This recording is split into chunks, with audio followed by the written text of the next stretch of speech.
Good evening all of you. कैसे हैं आप सभी? आप सभी का बहुत बहुत स्वागत है हमारे यूट्यूब चैनल स्टार्ट माई परीक्षा पर।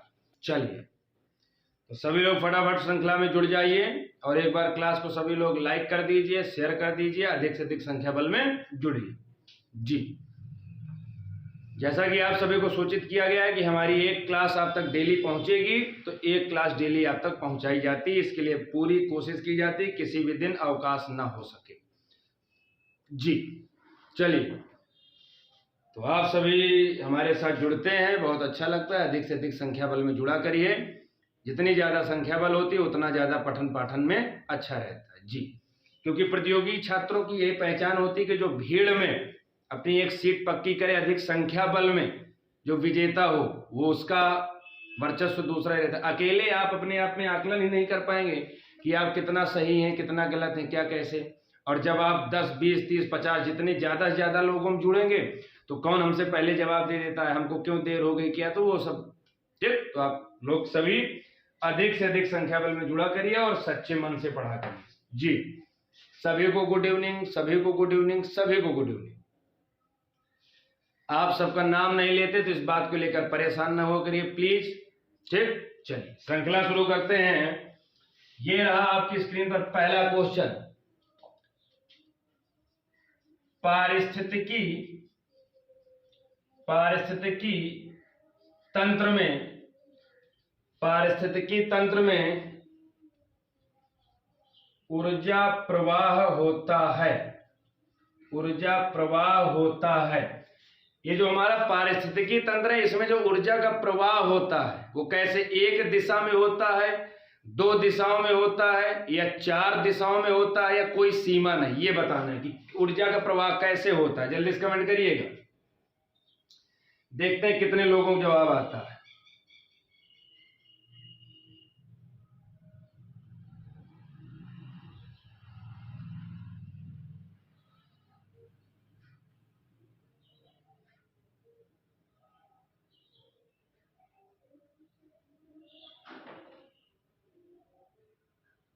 बिल्कुल, तो पारिस्थितिकी तंत्र में ऊर्जा का प्रवाह होता है एक दिशीय। कैसा होता है? एक दिशीय। पारिस्थितिकी तंत्र में ऊर्जा का प्रवाह एक दिशीय होता है। जी बिल्कुल। चलिए अगला क्वेश्चन देखते हैं। अफ्रीका महाद्वीप का सबसे अधिक जनसंख्या वाला देश कौन सा है? सबसे अधिक जनसंख्या वाला देश, जल्दी से बताइएगा। अफ्रीका महाद्वीप का सबसे अधिक जनसंख्या वाला देश, जल्दी से बताइए। इसका सही जवाब होगा नाइजीरिया। इसका सही जवाब होगा नाइजीरिया।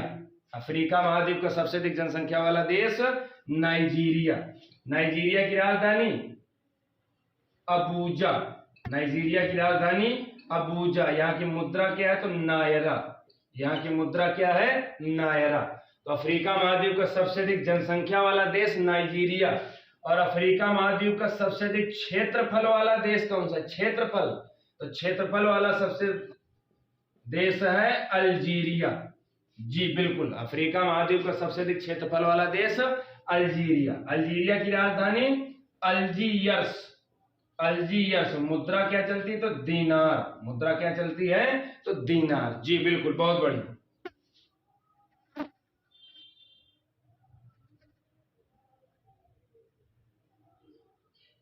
जी बिल्कुल।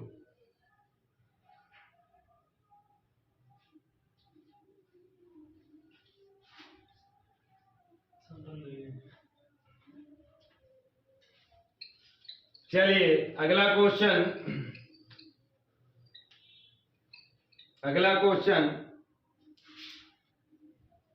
जैट्रोफा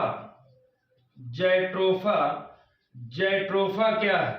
बताइएगा जल्दी से, जैट्रोफा क्या है? जैट्रोफा जल्दी से बताइएगा। तो जैट्रोफा होता है बायोडीजल उत्पादक पौधा। बायोडीजल उत्पादक पौधा जिसको बोलते हैं जैट्रोफा, बायोडीजल उत्पादक पौधा। एक और होता है, याद रखना, एक पौधा होता है रतन ज्योत, रतन ज्योत पौधा। इस पौधे का नाम आप लोगों ने नहीं सुना होगा, शायद किसी ने सुना हो, अलग की बात है। रतन ज्योत पौधा, इसको भी बायोडीजल उत्पादक पौधा कहते हैं, याद रखना। जैट्रोफा बायोडीजल और रतन ज्योत ये भी बायोडीजल उत्पादक पौधा है। जी बिल्कुल। चलिए उसके बाद अगला क्वेश्चन देखते हैं।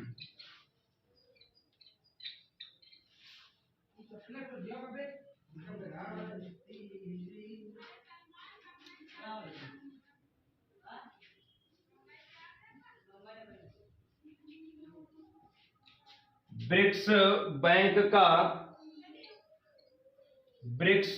बैंक का सबसे नवीनतम देश है। ब्रिक्स बैंक का सबसे नवीनतम देश कौन सा है, जल्दी से बताइएगा। ब्रिक्स बैंक का सबसे नवीनतम देश, जल्दी से। आप सभी को इसके विषय में पता है, जवाब दीजिए। ये पढ़ाया जा चुका है, जिसको पता है जवाब दीजिए। जो नए लोग जुड़े हैं तो ध्यान से समझना। ब्रिक्स बैंक, ब्रिक्स एक संगठन होता है, इसके बैंक को एनडीबी कहते हैं, इसके बैंक को एनडीबी कहते हैं। इसकी स्थापना 2014 को हुई थी। इसका मुख्यालय बीजिंग चीन में है, इसका मुख्यालय बीजिंग चीन में है। और इसके सदस्य देश हैं 9, एनडीबी में सदस्य देश है 9। और ये 9वां जो सबसे नवीनतम सदस्य देश है, 9वां सदस्य देश है मिस्र। 9वां सदस्य देश कौन सा है? मिस्र। सबसे नवीनतम सदस्य देश मिस्र, 9वां सदस्य देश। और ये जो ब्रिक्स है, ब्रिक्स को R5 के नाम से भी जाना जाता है, क्योंकि इसके 5 सदस्य देश और पांचों की मुद्रा R से शुरू होती है, इसलिए इनको ब्रिक्स को R5 भी कहते हैं। इसकी स्थापना हुई थी 2006 में। और ब्रिक्स की पहली बैठक हुई थी 2009 में। जी बिल्कुल। चलिए अगला क्वेश्चन देखते हैं।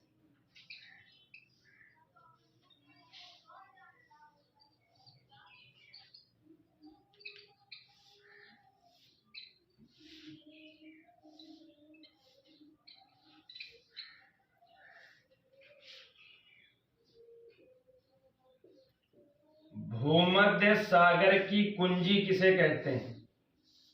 भूमध्य सागर की कुंजी किसे कहते हैं, जल्दी से बताइएगा। भूमध्य सागर की कुंजी, जी आप सभी को पता है, जल्दी से बताइएगा, क्योंकि बीच में एक क्लास में आपको रिवीजन करवाना बड़ा जरूरी है। नया सीखने से बेहतर है कि एक दिन पहले रिवीजन पूरा किया जा सके। आज ज्यादातर रिवीजन वाली क्लास है, आज आपको पुराने प्रश्नों का रिवीजन मिलेगा। तो भूमध्य सागर की कुंजी, ये जिब्राल्टर जलसंधि को कहते हैं। जिब्राल्टर जलसंधि को भूमध्य सागर की कुंजी कहते हैं। जिब्राल्टर जलसंधि को भूमध्य सागर की कुंजी कहते हैं। जी बिल्कुल। उसके बाद अगला क्वेश्चन बताना है, मोर का वैज्ञानिक नाम। ये सब आसान क्वेश्चन है, जल्दी बताइएगा। मोर का वैज्ञानिक नाम क्या है? अरे ये तो आसान क्वेश्चन भैया, इनमें से आप सभी को जवाब पता है, बताइए जल्दी से। मोर का वैज्ञानिक नाम, तो मोर का वैज्ञानिक नाम होता है पावोक्रिस्टेटस। पावोक्रिस्टेटस ये मोर का वैज्ञानिक नाम है। और मोर क्या है? तो भारत का राष्ट्रीय पक्षी है। भारत का राष्ट्रीय पक्षी है मोर। कब घोषित किया गया था राष्ट्रीय पक्षी? 1963 में घोषित किया गया था। कब घोषित किया गया था? 1963 में घोषित किया गया था। 1963 में राष्ट्रीय पक्षी मोर। जी उसके बाद अगला क्वेश्चन देखेंगे,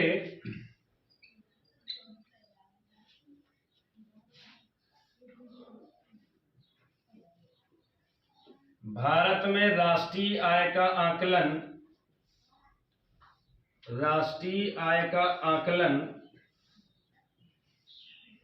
कौन संगठन करता है? कौन संगठन करता है? भारत में राष्ट्रीय आय का आकलन कौन संगठन करता है? जल्दी जवाब दीजिए, इन सबको आपको पढ़ाया जा चुका है, बड़े आसान क्वेश्चन। जल्दी बताओ भाई।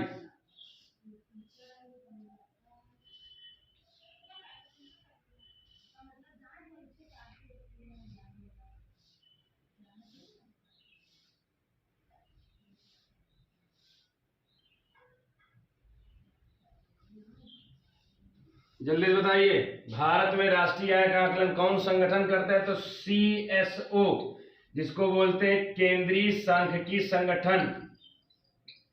केंद्रीय सांख्यिकी संगठन बहुत बार पूछा गया है जी, बहुत लोगों का जवाब सही भी आया है। केंद्रीय सांख्यिकी संगठन, इसने पहली बार आकलन कब किया था राष्ट्रीय आय का? इसने पहली बार आकलन किया था 1956 में। राष्ट्रीय आय का पहली बार आकलन केंद्रीय सांख्यिकी संगठन ने कब किया था? तो 1956 में। केंद्रीय सांख्यिकी संगठन, इसकी स्थापना कब हुई? तो इसकी स्थापना हुई थी 1951 में। इसका मुख्यालय कहाँ है? तो नई दिल्ली में। केंद्रीय सांख्यिकी संगठन स्थापना 1951 में, मुख्यालय नई दिल्ली में। इसने पहली बार आकलन कब किया? 1956 में। किसी को कोई समस्या? चलिए अगला क्वेश्चन बड़ा आसान क्वेश्चन है, ध्यान से देना वरना गलत भी हो जाए, क्योंकि आसान क्वेश्चन ही गलत होते हैं जी बिल्कुल। भूपरपटी में क्वेश्चन है, भूपरपटी में सबसे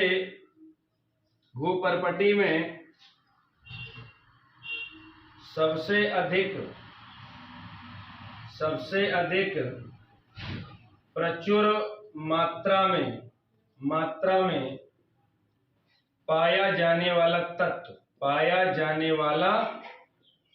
तत्व कौन सा होता है? जल्दी से बताइए, थोड़ा सावधानी पूर्वक।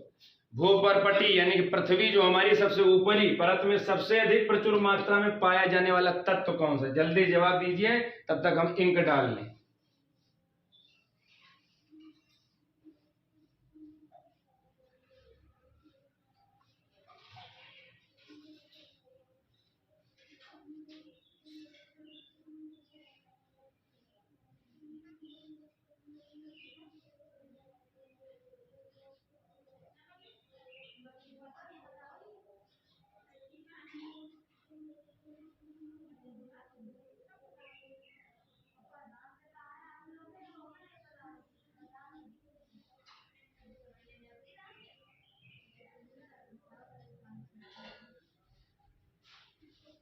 जी, भूपरपटी में सबसे अधिक प्रचुर मात्रा में पाए जाने वाले तत्व, तो इसका सही जवाब होगा ऑक्सीजन।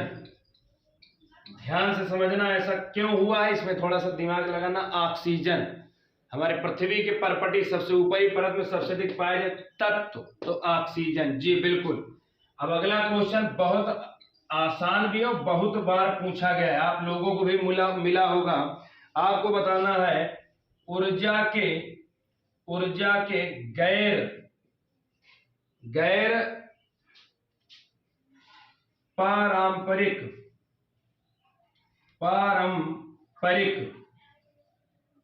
स्रोत, या इसे कह देते हैं नवीकरणीय स्रोत।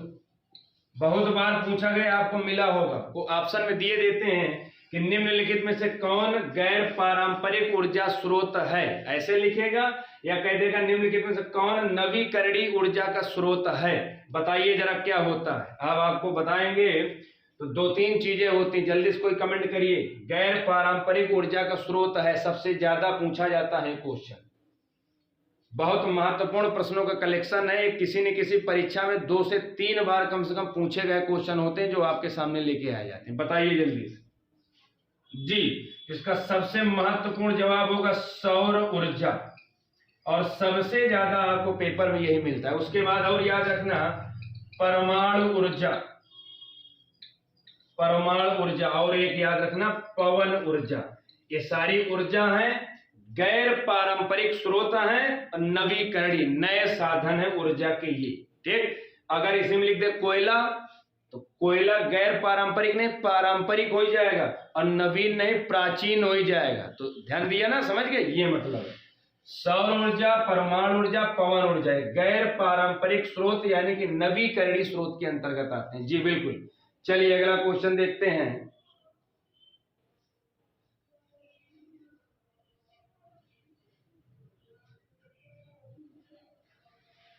अगला क्वेश्चन ध्यान से जवाब देना, आप लोग इसके विषय में पढ़ चुके हैं। वन्य जीव संरक्षण अधिनियम कब आया? 3 से 4 बार हम ही ने पढ़ाया है, जल्दी से जवाब दीजिए। आप इतने लोग लाइव हो, कम से कम 15 लोगों को सही जवाब आना चाहिए। अरे कम से कम हमारी बात एक बार मान लिया करो, सुन लिया करो भाई। 15 लोगों को जवाब आना चाहिए, तब समझे कि हाँ आप लोग पढ़ते हो। इतनी मेहनत करते हैं आप लोगों के लिए, आप लोग इस मेहनत को भी बेकार करा देते हैं। भाई पढ़ो मेरे भाई, जल्दी से बताइए, जल्दी से कम 15 लोगों को जवाब आना चाहिए। हम देख रहे हैं आप सभी किसका जवाब आया है।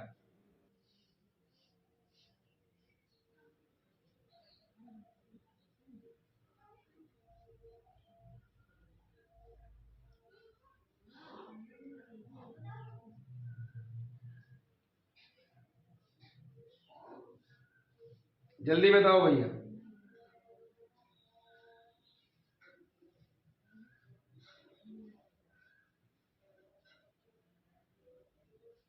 चलिए, तो वन्यजीव संरक्षण अधिनियम कितना आसान, बहुत बार बताया गया, 1972 में आया था। और यहीं पर आपसे कह दिया, अगर पर्यावरण संरक्षण अधिनियम ये कब आया? तो आया था 1986 में। और यहीं पर आपसे कह दे जैव विविधता अधिनियम ये कब आया? तो ये आया था 2002 में। तीनों अधिनियम याद रखना, वन्यजीव 1972, पर्यावरण संरक्षण अधिनियम 1986, जैव विविधता अधिनियम 2002, और एक याद रखना प्रोजेक्ट टाइगर, भारत में बाघों को बचाने के लिए प्रोजेक्ट टाइगर 1973 में आया था। जी, और आपसे कह दे तो यानी कि हिम तेंदुआ प्रोजेक्ट ये कब आया? तो हिम तेंदुआ प्रोजेक्ट जल्दी से बताइए, आप लोगों को बताया था अभी 2-3 दिन पहले की क्लास में। कमेंट के माध्यम से जवाब दीजिए, हिम तेंदुआ प्रोजेक्ट कब आया? जल्दी से बताइए, इसका जवाब हम नहीं देंगे, सब कुछ आपको बताते हैं, आप लोग पढ़ते नहीं। इसका जवाब दीजिए जल्दी से, हिम तेंदुआ प्रोजेक्ट कब आया?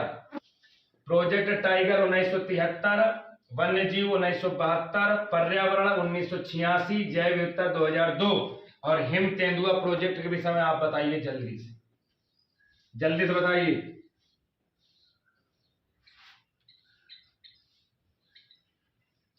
चलिए अगला क्वेश्चन देखते हैं, ये भी आसान क्वेश्चन।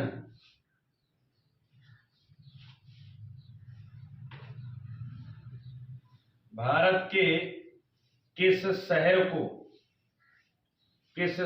को पूर्व का सिराज कहते हैं? पूर्व का सिराज कहते हैं, जल्दी से बताइएगा। भारत के किस शहर को पूर्व का सिराज कहते हैं? जल्दी से बताइएगा।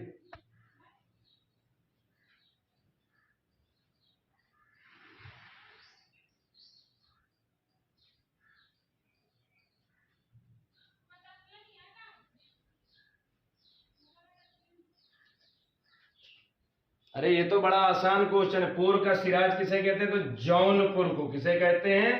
जौनपुर को। पूर्व का सिराज कह दे, सिराज ए हिंद कह दे। सिराज ए हिंद किसे कहते हैं? तो जौनपुर को कहते हैं। जौनपुर से एक क्वेश्चन और याद रखना, एक प्रसिद्ध मस्जिद है जिसको कहते हैं अटाला मस्जिद। अटाला मस्जिद कहां पर है? तो जौनपुर में। जी बिल्कुल, जौनपुर में। अगला क्वेश्चन बताना है,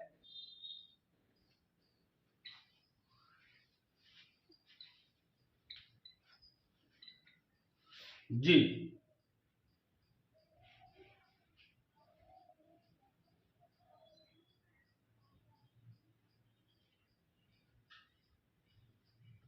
अगला क्वेश्चन है मानव विकास रिपोर्ट कौन जारी करता है? जल्दी से बताइए, बहुत बार बताया गया। मानव विकास रिपोर्ट मतलब होता है HDI, ये होता है मानव विकास रिपोर्ट। कौन जारी करता है? जल्दी से बताइए, मानव विकास रिपोर्ट कौन जारी करता है? HDI, human development index. तो इसको जारी करता है UNDP। मानव विकास रिपोर्ट कौन जारी करता है? UNDP। बिल्कुल भैया, कौन जारी करता है? UNDP जारी करता है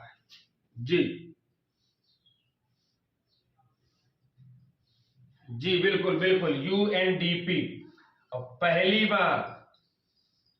पहली बार ये सूचकांक किसके द्वारा जारी किया गया था? तो पाकिस्तान के महबूब उल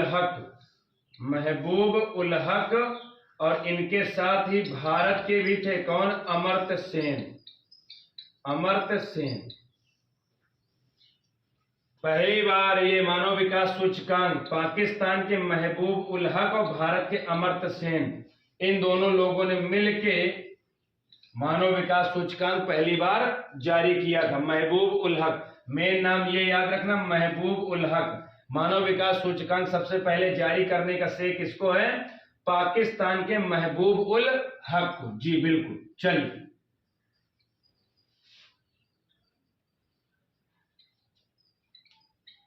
अगला क्वेश्चन, विश्व का पहला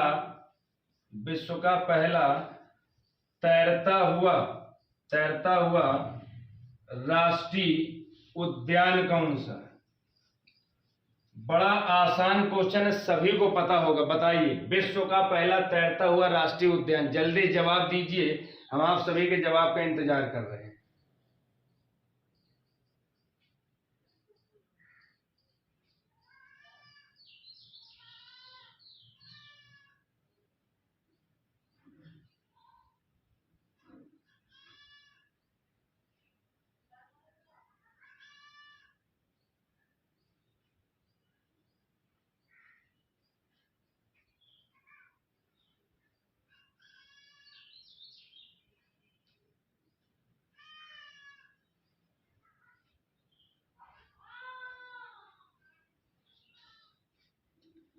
विश्व का पहला तैरता हुआ राष्ट्रीय उद्यान, चलिए कुछ लोगों का जवाब आया है केबुल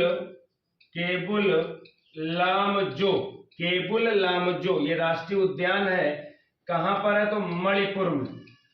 अब तैरता हुआ का है तो कहीं पानी के अंदर होगा, तो कहां पर तैर रहा है? तो लोकटक झील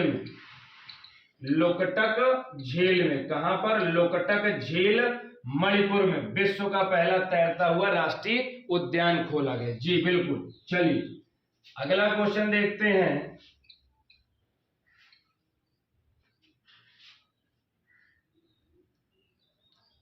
भारत के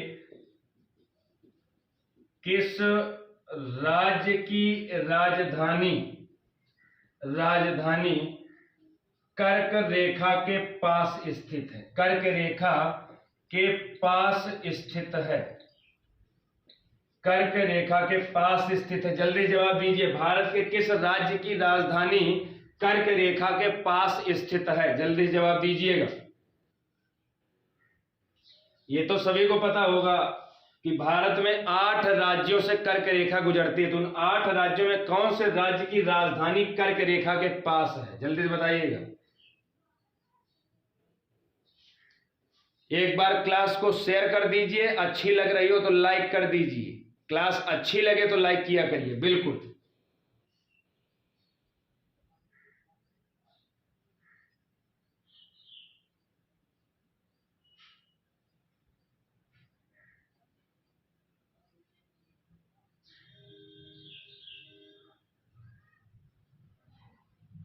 चलिए, तो भारत के किस राज्य की राजधानी? तो इसका सही जवाब होगा रांची। इसका सही जवाब होगा रांची। और कहां की? तो झारखंड राज्य की राजधानी है, बिल्कुल कर्क रेखा के पास स्थित है। तो भारत के किस राज्य की राजधानी? झारखंड की राजधानी। कर्क रेखा भारत के कितने राज्यों से गुजरती है? तो कर्क रेखा भारत के 8 राज्यों से गुजरती है। 8 राज्यों से गुजरती। कौन कौन? तो गुजरात, राजस्थान, मध्य प्रदेश, छत्तीसगढ़, झारखंड, पश्चिम बंगाल, त्रिपुरा और मिजोरम। ये 8 राज्य होते हैं। 8 राज्य भी याद रखना, क्योंकि एक क्वेश्चन ऐसे दे देगा, 3 राज्य यहां से उठाएगा, चौथा और कोई राज्य ले लेगा, कह देगा कौन सा राज्य कर्क रेखा में नहीं स्थित है। जी बिल्कुल ठीक। चलिए, कर्क रेखा को 2 बार काटने वाली नदी का नाम क्या है? तो याद रखना, माही नदी। कर्क रेखा जैसे ऐसे गुजरती है, इसको 2 बार, इससे 2 बार, पहले यहां से काटी वही, फिर ऐसे काट दिया, तो 2 बार काटने वाली नदी है माही नदी। अपने भारत की ही है माही नदी। तो कर्क रेखा को 2 बार काटती है। कर्क रेखा कहते किसको है? तो याद रखना, 23.5 डिग्री उत्तरी अक्षांश को क्या कहते हैं? कर्क रेखा कहते हैं। कर्क रेखा किसे कहते हैं? तो 23.5 डिग्री उत्तरी अक्षांश रेखा को कर्क रेखा कहते हैं। जी बिल्कुल।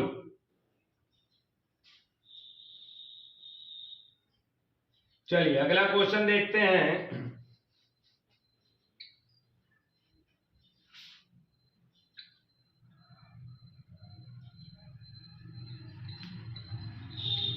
अगला क्वेश्चन देखते हैं जी।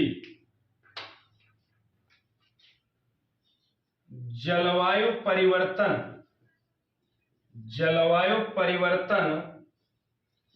एक्शन प्लान जारी करने वाला भारत का पहला राज्य है। बताइएगा, जलवायु परिवर्तन एक्शन प्लान जारी करने वाला भारत का पहला राज्य। फिर पहला लग गया, बताओ जल्दी से भैया, कमेंट करिए। अरे सभी आप लोग तो बहादुर हैं भैया, जल्दी जवाब दीजिए, कुछ ना कुछ लिख दो। उत्तर प्रदेश, मध्य प्रदेश, हरियाणा, गुजरात, दिल्ली, चंडीगढ़, उत्तराखंड, जो आपको अच्छा लगता हो राज्य लिख डालो, आज देखा गया।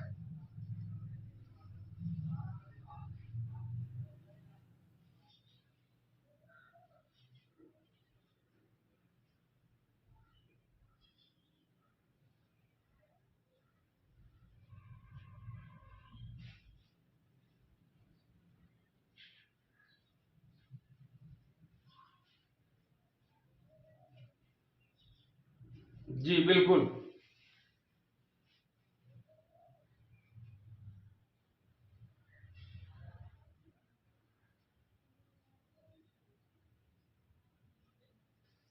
चलिए, आया किसी का जवाब? जल्दी बताइए। तो इसका सही जवाब होगा दिल्ली। पहला राज्य या केंद्र शासित प्रदेश, तो दिल्ली में जारी किया गया राज्य। अब ये कहोगे कि आपने केंद्र शासित प्रदेश क्यों नहीं कहा? तो भैया राज्य ही लिखा जाता है, ज्यादा पेपरों भी ऐसे आ जाता है, तो समझना आपको है। राज्य या केंद्र शासित प्रदेश कह दे तो अच्छी बात है, या सिर्फ राज्य कहे तब भी। तो दिल्ली हो जाएगा, दिल्ली। जी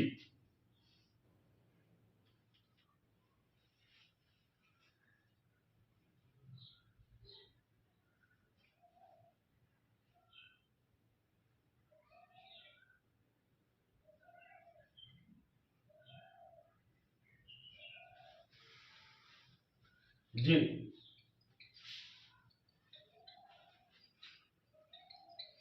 चलिए, अगला क्वेश्चन देखते हैं।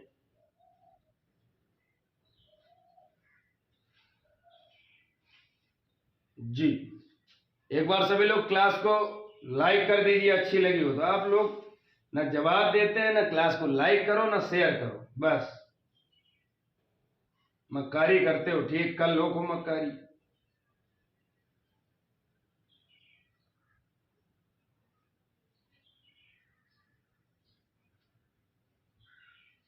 चलिए,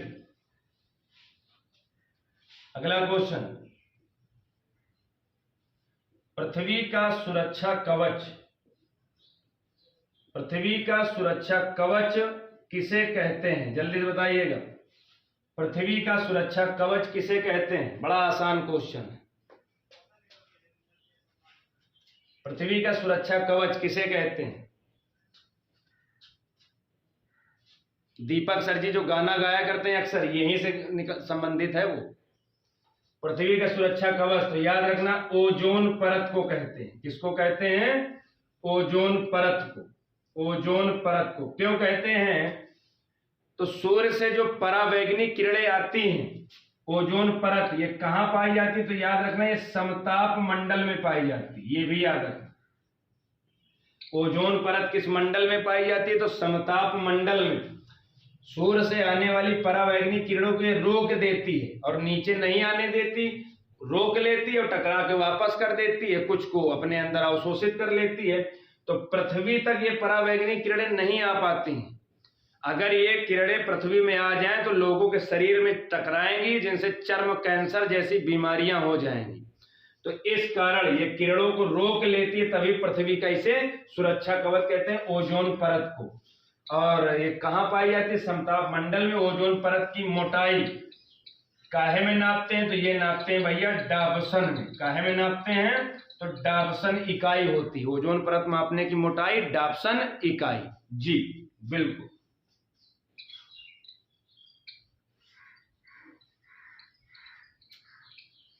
अगला क्वेश्चन,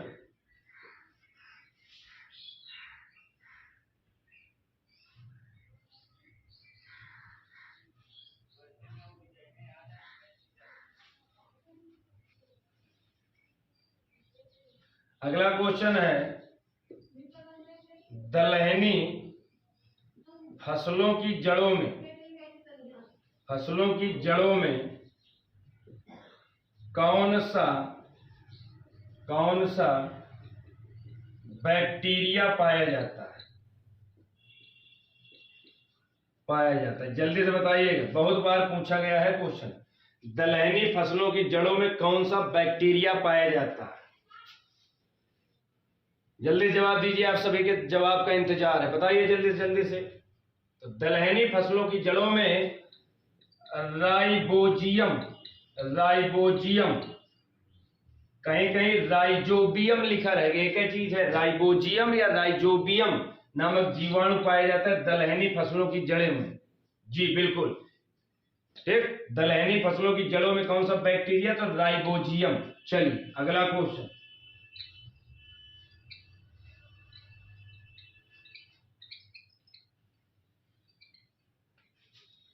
जी अगला क्वेश्चन देखते हैं।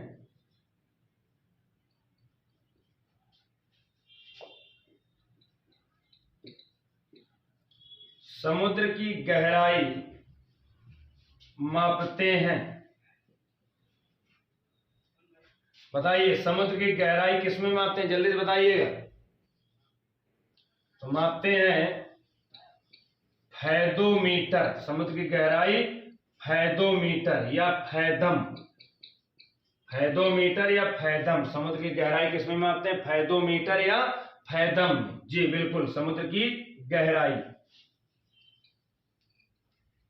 चलिए अगला और अंतिम और सबसे आसान क्वेश्चन, अंतिम क्वेश्चन है आज की श्रृंखला का, और आशा करते हैं कि कम से कम 15 से 20 लोगों का जवाब आना चाहिए, क्योंकि बड़ा आसान क्वेश्चन दिया जाएगा। जी बिल्कुल, तो तैयार हैं आप सभी लोग जवाब देने के लिए? बस 30 से 35 मिनट की श्रृंखला आपके लिए लेके आई जाती है, 25-30 बिंदुओं पर चर्चा हो जाती है, जिनमें से कुछ नए कुछ पुराने, तो रिवीजन हो जाता है। बिल्कुल, तो क्वेश्चन आपके सामने है, सभी लोग तैयार हो जवाब देने के लिए? जी बिल्कुल, जल्दी से सभी लोग फिट हो, बिल्कुल एकदम बिल्कुल। तो बताइएगा आर्क ब्रिज किस देश में, आर्क ब्रिज किस देश में? जल्दी से बताइएगा, आशा करते हैं हमने बहुत बार पढ़ाया है क्वेश्चन, बताइए जल्दी से। आर्क ब्रिज आर्क ब्रिज, तो याद रखना भैया ये ऑस्ट्रेलिया में, आर्क ब्रिज कहां पर है तो ऑस्ट्रेलिया में। और ऑस्ट्रेलिया में क्या है तो ओपेरा हाउस, ओपेरा हाउस ये भी कहां पर है तो एक सिडनी जगह पड़ती है। और कहां पड़ती है तो ऑस्ट्रेलिया में। ओपेरा हाउस भी कहां पर है तो ऑस्ट्रेलिया में। ऑस्ट्रेलिया में एक क्वेश्चन और याद रखना, great barrier reef, great barrier reef ये क्या है विश्व की सबसे बड़ी, विश्व की सबसे बड़ी प्रवाल भित्ति है, विश्व की सबसे बड़ी प्रवाल भित्ति है जिसका नाम है ग्रेट बैरियर रीफ। कहां पर है तो ऑस्ट्रेलिया में जी। ऑस्ट्रेलिया में सबसे अधिक कंगारू पाए जाते हैं, विश्व में सबसे अधिक कंगारू कहां पाए जाते हैं ऑस्ट्रेलिया में। ऑस्ट्रेलिया में विश्व में सबसे अधिक मरुस्थल पाए जाते हैं, विश्व में सबसे अधिक कहां पर मरुस्थल तो ऑस्ट्रेलिया में पाए जाते हैं जी बिल्कुल। तो arch bridge Australia, opera house Australia. तो जी ये श्रृंखला यहीं पर समाप्त की जाती है। श्रृंखला कैसी लगी आप सभी सुझाव दीजिए, मन लगा के पढ़िए जी बिल्कुल। और जैसा कि आपको सूचित किया गया था कि हर शनिवार को एक हमारा लाइव प्रसारण होगा, स्पेशली जो नई भर्ती आने वाली हैं या जो भर्तियों के पेपर हो चुके हैं उनके कटाव कितनी जा सकती है, क्या सिलेबस आएगा परीक्षाओं में, रिजल्ट कब आएगा, नई भर्ती कौन सी आएगी, कौन सी किताब पढ़ें, इनको लेकर के एक विशेष क्लास आपको ऑनलाइन प्रदान की जाएगी हमारे द्वारा। तो ये तय किया गया था शनिवार को, तो ये जो आगामी शनिवार आने वाला है तो इसी शनिवार से आपको ये क्लास दी जाएगी। जो भर्ती आनी है कौन सी किताब पढ़ें, तो आप सभी लोग अधिक से अधिक संख्या में जुड़ा करिए। हम आपसे सीधा बात करेंगे आपको कैसे पढ़ना है, कौन सा आपने फॉर्म डाला है, क्या सिलेबस पढ़ना है, ये सारी जानकारी दी जाएगी। ठीक, और किसी को कोई समस्या? चलिए तो क्लास यहीं समाप्त की जाती है। आप सभी का बहुत बहुत धन्यवाद। Thank you all of you. Good night, शुभ रात्रि जी बिल्कुल। ठीक।